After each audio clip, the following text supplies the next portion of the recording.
Hello from Sheffield, and today we're continuing our journey through the letter to the Hebrews, and we're on the second half of chapter 12. And yesterday we looked at the race, comparing our lives to a race surrounded by a cloud of witnesses and running with our eyes fixed on Jesus. And this whole passage is about living our lives listening to God. And there is so much in this passage. I need like half an hour, but I've only got 2 minutes, so I will draw a couple of quick themes out. The first is to say that this is a letter written to the Hebrews, the Jewish people. So they know the whole Leviticus system, of sacrifices and the Jewish cleansing laws and all of that, because the Jewish people have this massive understanding that God is holy and that we are called to live our lives in holiness. And there is a risk that those of us who follow Jesus, that we've lost sight of some of this holiness of the character of God. I remember somebody once telling me that we've sometimes risked making God so almighty we forget he's almighty. And sin, the passage tells us today, will block our vision of God. And so it's really important that we always come back to the cross and seek God's forgiveness for the stuff in our lives.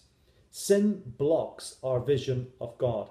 And verse 14 says God is calling us to be a holy people. And that means we need to continually come back to the cross and be forgiven. Now the cross is vertical and horizontal.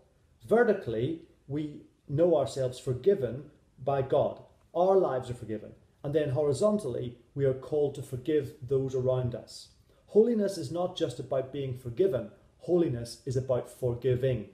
That's why the Lord's Prayer says, "Forgive us our sins as we forgive those who sin against us." Holiness is letting go of grudges. Holiness is letting go of the hurts people have caused us. Holiness is about being in right relationship with God and with each other. So today, as we think about this whole theme of holiness, who could God be calling you to stretch out forgiveness to? Someone who perhaps has hurt you or let you down. Who could God be calling you to forgive?